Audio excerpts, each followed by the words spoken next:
बिस्मिल्लाहिर्रहमानिर्रहीम अस्सलाम वालेकुम डियर स्टूडेंट्स। आज का हमारा लेक्चर एक्सरसाइज 3.5 मैथ क्लास 10 के मुतालिक है। इसी एक्सरसाइज का क्वेश्चन नंबर 3 हमारे पास है। इसका जो सॉल्व करने का प्रोसेस है, तरीका है, वही पुराना है जिस तरह हमने इस एक्सरसाइज के पिछले 2 क्वेश्चंस में किए थे।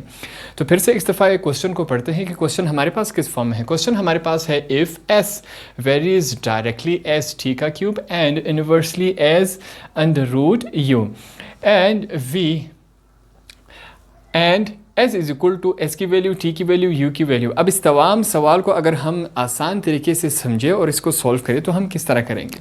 सबसे पहले यहाँ पर हम क्या लिखेंगे, according to the given condition. अब मैंने सवाल समझाना छोड़ दिया, तो यहाँ पर मैं लिख रहा हूँ। लिखने के बाद मैं आपको सवाल समझाऊंगा, ठीक है। अब according to the given condition, जो हमारे पास कंडीशन दी गई है उसके मुताबिक हम लिखेंगे। सवाल हमारे पास क्या है, एस वेरीज डायरेक्टली है, ठीक है। मैं लिखूंगा एस वेरीज डायरेक्टली क्या है, टी का क्यूब। हमने क्या किया, एस को डायरेक्टली प्रोपोर्शन दिया किसके, टी का क्यूब। अब इससे आगे सवाल हमारे पास क्या है, फिर से देखिए, एस वेरीज डायरेक्टली टी का क्यूब, यह हमने लिखा, इसको हम क्या करेंगे, इक्वेशन 1 का नाम देंगे। अब इसके बाद हमारे पास फिर से क्या है, यहाँ तक सवाल हमने लिखा।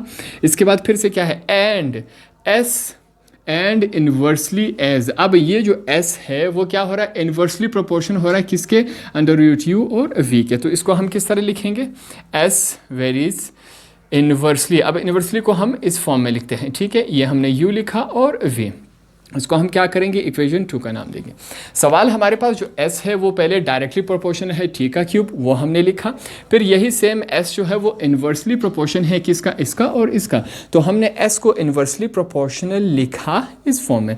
अब हम क्या करेंगे, हमने करना यूँ है कि इन दोनों इक्वेशंस को आपस में कंबाइन करवाना है। उसके लिए यहाँ पर मैं क्या लिखूँगा, कंबाइनिंग इक्वेशन 1 इन 2, ठीक है। अब इक्वेशन 1 और 2 को हमने क्या करवाना है, कंबाइन, आपस में मिलाना है। तो देखते हैं किस फॉर्म में बनता है। मैं लिखूंगा एस वेरीज एस, ठीक है। अब ये जो टी यहाँ पर भी ऊपर है, यहाँ पर 1 है, तो टी जो 1 के साथ मल्टीप्लाई होगा वही टी का क्यूब आएगा। नीचे चलते हैं, हमारे पास यहाँ पर यू आएगा और बाहर वी। तो ये हम जब हमने इन दोनों इक्वेशंस को कंबाइन किया तो हमारे पास ये इस फॉर्म में बना। अब नेक्स्ट स्टेप में हम क्या करते हैं, यहाँ पर देखें, मैं लिखूँगा एस इज़ इक्वल टू, इस वेरीज एस के निशान को ख़त्म करके हम इज़ इक्वल टू लगाते हैं और फिर हम क्या लिखते हैं, के के साथ हम क्या लिखेंगे, बकाया जो तमाम वैल्यूज़ हैं वो हम लिखेंगे, ठीक है। हमने क्या किया, यहाँ पर हमने वेरीज एस के निशान को ख़त्म किया, उसकी जगह हमने इज़ इक्वल टू लगाया और के से क्या आता है, कांस्टेंट आता है। तो इस निशान को ख़त्म करने के बाद हमने ये 2 काम किए, बकाया जो तमाम वैल्यूज़ थी वो इसके साथ लिख दी। अब हम क्या करेंगे, इसको इक्वेशन नंबर 3 का नाम देंगे। यहाँ तक जब हमारा सवाल आया, अब जो हमारे पास देखे सवाल में क्या है, जो वैल्यूज़ हैं, पहली वैल्यूज़ यहाँ तक है, तो ये तमाम वैल्यूज़ उठा के हमने यहाँ पर पुट करनी है। तो इसके लिए यहाँ पर देखें मैं क्या लिखता हूँ, पुट वैल्यूज़ हमारे पास क्या है, put put s is equal to 16, t is equal to 4, t is equal to 4, u is equal to, हमारे पास यू किसके बराबर है, 9, और v किसके बराबर है, 24 के बराबर है।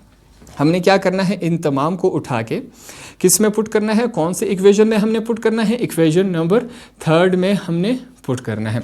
तो ये तमाम चीज़ें हमने लिखी। अब इक्वेशन नंबर 3 क्या है, एक दफ़ा फिर से मैं यहाँ पर लिखता हूँ, s इज़ इक्वल टू के टी का क्यूब अपॉन क्या है, रेडिकल u और v। ये हमारे पास क्या है, इक्वेशन नंबर 3 है। तमाम वैल्यू जब इसमें पुट करेंगे तो ये हमारे पास किस फॉर्म में बनता है, इसको देखते हैं। s की वैल्यू हमारे पास क्या है, 16 इज इक्वल टू, k की वैल्यू हमारे पास मौजूद नहीं तो k को हम सेम एज इट इज़ लिखेंगे। t की वैल्यू हमारे पास क्या है, 4 है। यहाँ पर इसको t की वैल्यू हमारे पास क्या है, 4, तो हम 4 ही लिख लेते हैं। साथ उसके ऊपर क्या है, क्यूब है हमारे। आगे चलते हैं, हमारे पास देखिए नीचे क्या है, हम लिखेंगे अंडर रूट। एंड अब u की वैल्यू हमारे पास क्या है, 9, तो u की जगह हम क्या लिखेंगे, 9। और फिर नेक्स्ट हमारे पास क्या है, v की वैल्यू हमारे पास मौजूद है 24, तो हमने इसको इस फॉर्म में लिखा। अब जो हमारे पास वैल्यूज़ थी वो तमाम वैल्यूज़ उठा के हमने इक्वेशन 3 में पुट की। जब हमने इक्वेशन 3 में पुट की तो हमारे पास ये इस फॉर्म में आया। अब आगे सॉल्व करते हैं इसको। मैं लिखूंगा 16k इज़ इक्वल टू, अब यहाँ पर देखिए मैं लिखूंगा कि 4 का क्यूब का मतलब क्या होता है, 4 को आपस में 3 दफ़ा मल्टीप्लाई करवा जाए, 4 multiply by 4 multiply by 4, 4 4 jar 16, 16 4 jar 64। तो हमारे पास 4 का क्यूब का मतलब क्या होता है 64, हमने 64 लिखा। यह हमारे पास क्या है अंडर रूट 9। अब इस अंडर रूट को, स्क्वायर रूट को हमने ख़त्म करना है, रेडिकल को ख़त्म करना है, तो उसके लिए हम क्या करेंगे, 9 की जगह मैं क्या लिखता हूँ 3 का स्क्वायर। क्या लिखा हमने 3 का स्क्वायर। अब 3 के स्क्वायर का मतलब क्या होता है, 3 को आपस में एक दफ़ा मल्टीप्लाई करवा जाए, 3 3 जार 9। तो हम 9 की जगह हमने क्या लिखा 3 का स्क्वायर लिखा। 3 का स्क्वायर क्या मतलब हुआ, 3 को आपस में 2 दफ़ा मल्टीप्लाई करवा जाए, 3 3 जार 9 बनता है। तो हमने 9 की जगह ये लिखा, दोनों का मतलब क्या है 9 ही होता है। आगे चलते हैं, मैं लिखूंगा 16k इज इक्वल टू, यहाँ पर देखिए इसको हम लिखेंगे 64k, ठीक है। पहले जो नंबर होता है बाद में अल्फ़ाबेट आता है। अब नीचे देखिए, नीचे हमारे साथ क्या हो रहा है, इस 2 को हमने इस रेडिकल के साथ कैंसिल करवाना है। तो क्या बचा है हमारे पास 3 मल्टीप्लाई बाय 24, हमारे पास ये इस फॉर्म में आया। अब नेक्स्ट स्टेप में देखिए हम क्या करेंगे, मैं लिखूंगा 16k इज इक्वल टू, यहाँ पर हमारे पास ऊपर क्या है 64k। अब नीचे देखिए 3 को 24 के साथ हम क्या करवाएंगे मल्टीप्लाई करवाएंगे। तो मैं लिखूंगा 3 मल्टीप्लाई बाय 24, हमारे पास क्या बन रहा है 72। तो 3 को 24 के साथ जब हमने मल्टीप्लाई करवाया क्या बना हमारे पास 72।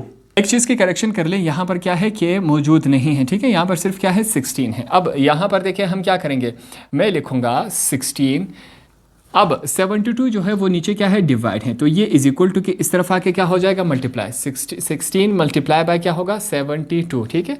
दूसरी तरफ हमारे पास क्या है 64 और k है। अब नेक्स्ट स्टेप में देखें हम क्या करते हैं, मैं लिखूंगा 16 multiply by 72 is equal to k. ये जो 64 है वो के साथ क्या हो रहा है मल्टीप्लाई, तो इज इक्वल टू के इस तरफ आके ये क्या हो जाएगा डिवाइड हो जाएगा। इसको हम डिवाइड करवा लेते हैं, हमारे पास ये इस फॉर्म में बना। अब यहाँ पर देखिए कैंसिलेशन हो रही है, कैंसिलेशन किस फॉर्म में हो रही है, 16 1 जार 16, 16 4 जार क्या होता है हमारे पास 64 बनता है। तो हमने इन दोनों को कैंसिल करवाया, कैंसिल होने के बाद हमारे पास क्या बचा, यहाँ पर देखिए मैं लिखूँगा 72 अपॉन क्या है 4 और k। अब यहाँ पर ये दोनों फिर से आपस में कैंसिल हो रहे हैं। अब कैसे कैंसिल हो रहे हैं, यहाँ पर देखिए 4 1 जार 4, 4 18 जार क्या होता है 72, 4 18 जार क्या होता है हमारे पास 72। तो हम यहाँ पर कैसे किस फॉर्म में लिखेंगे, k इज इक्वल टू 18, ठीक है। हमने इसको क्या किया सीधा करके लिखा। अब ये जो 1 है 1 को हमने नहीं लिखा। मैथमेटिक्स में जहाँ पर कुछ नहीं होता वहाँ हम क्या समझते हैं 1 है। अब 18 के नीचे कुछ नहीं है तो हम क्या समझेंगे 18 के नीचे क्या है 1 है, इस वजह से हमने 1 नहीं लिखा। अब यहाँ तक सॉल्व करने के बाद हमारे पास k की वैल्यू आई। हम क्या करेंगे इस k की वैल्यू को और जो बकाया हमारे पास नंबर्स हैं उन तमाम को पुट करेंगे, फिर से इक्वेशन नंबर 2 में पुट करते हैं और देखते हैं हमारे पास क्या आता है। तो इसके लिए यहाँ पर हम क्या लिखेंगे, फिर से put k is equal to 18, ठीक है। आगे की वैल्यू हमारे पास क्या है, t इज इक्वल टू हमारे पास क्या है 5 और u is equal to 25, v is equal to क्या है हमारे पास 6 इन इक्वेशन 3। अब ये तमाम वैल्यूज़ हमने क्या करनी है, फिर से उठा के हमने इसको कहाँ पर पुट करनी है, इक्वेशन नंबर 3 में। अब इक्वेशन नंबर 3 हमारे पास क्या था, यहाँ पर फिर से मैं लिखता हूँ s is equal to k t का क्यूब अपॉन रेडिकल u और v। ये हमारे पास क्या था, ये हमारे पास था इक्वेशन नंबर 3। अब इस तमाम में हमने ये वैल्यूज़ पुट करनी है और देखते हैं हमारे पास ये किस फॉर्म में आता है। तो वैल्यूज़ पुट करते हैं, s की वैल्यू हमारे पास मौजूद नहीं तो s को सेम एज इट इज़ लिखेंगे इज इक्वल टू k की वैल्यू क्या है हमारे पास 18। अब t की वैल्यू देखते हैं, t की वैल्यू हमारे पास क्या है 5 है तो हम यहाँ पर 5 लिखेंगे और इसके ऊपर क्या है क्यूब है। u की वैल्यू हमारे पास क्या है, u की वैल्यू है 25 तो हम क्या लिखेंगे 25 लिखेंगे। v की वैल्यू हमारे पास क्या है, इसको मैं थोड़ा सा सही कर देता हूँ, u की वैल्यू हमारे पास क्या है 6 तो हम 6 लिखेंगे। ये जो तमाम वैल्यूज़ थे जब हमने इसको उठा के इक्वेशन नंबर 3 में पुट किया तो हमारे पास ये इस फॉर्म में आया। अब आगे सॉल्व करते हैं, मैं लिखूँगा s इज इक्वल टू 18 अब 5 का क्यूब का मतलब क्या होता है कि 5 जो है वो आपस में 3 दफ़ा मल्टीप्लाई हो रहा है, तो 5 को मैं 3 दफ़ा लिखता हूँ, ठीक है। 5 के क्यूब का मतलब ये होता है हमारे पास, नीचे आए। अब 25 है, देखिए 25 को मैं किस शक्ल में लिखता हूँ, 5 का स्क्वायर। अब 5 के स्क्वायर का मतलब क्या होता है, 5 मल्टीप्लाई बाय 5 क्या बनता है, 5 5 जार 25। तो इस 25 की जगह मैं 5 का स्क्वायर लिख सकता हूँ, ये भी 25 है और ये भी 25 है, ठीक है, ताकि हमारा जो सवाल है वो सॉल्व हो सके। हमने इस फॉर्म में लिखा। अब नेक्स्ट स्टेप में देखिए, मैं लिखूंगा s इज़ इक्वल टू, मैं लिखूंगा 18 multiply by 5 multiply by 5 multiply by 5, ठीक है, हमने 3 दफ़ा लिखा। अब ये जो 2 है वो इस रेडिकल के साथ कैंसिल हुआ, नीचे हमारे पास क्या बचा, 5 मल्टीप्लाई बाय 6, हमारे पास ये बचा। अब क्या होगा, नेक्स्ट स्टेप में देखिए, ये वाला जो 5 है वो इस 5 के साथ कैंसिल हो गया, हमारे पास ये वाला 5 इस 5 के साथ कैंसिल हुआ। अब यहाँ पर देखिए 6 1 जार 6, 6 3 जार 18 हुआ हमारे पास, ठीक है। तो हमारे पास देखिए क्या वैल्यूज़ बचती हैं, मैं लिखूंगा s इज़ इक्वल टू, ऊपर हमारे पास क्या बचा, 3 मल्टीप्लाई बाय इस 5 को इस 5 के साथ मल्टीप्लाई करें, 5 5 जार क्या होता है हमारे पास 25। अब नीचे हमारे पास क्या बचा, 1 यहाँ है और 1 यहाँ है। मैथमेटिक्स में जहाँ पर कुछ नहीं होता तो वहाँ हम क्या समझते हैं, 1 है।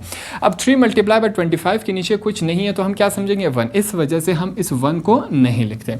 अब इनको आपस में मल्टीप्लाई करवाते हैं, s इज़ इक्वल टू 3 को जब 25 के साथ मल्टीप्लाई करवाएंगे आपके पास आंसर क्या आएगा, 75। तो ये हमारा आंसर है। सवाल में हमसे कहा गया था कि भाई आपने तमाम वैल्यूज़ को आपस में मल्टीप्लाई करवाना है, सॉल्व करवाना है। सॉल्व करने के बाद आपने क्या करना है, find the value of s। तो हमने तमाम वैल्यूज़ को सॉल्व किया और इसमें एंड में हमारे पास s की वैल्यू आई जो कि हमारे पास क्या है, 75। तो इस तरह आपका क्वेश्चन नंबर 3 एक्सरसाइज 3.5 का क्वेश्चन नंबर 3 भी कंप्लीट हुआ।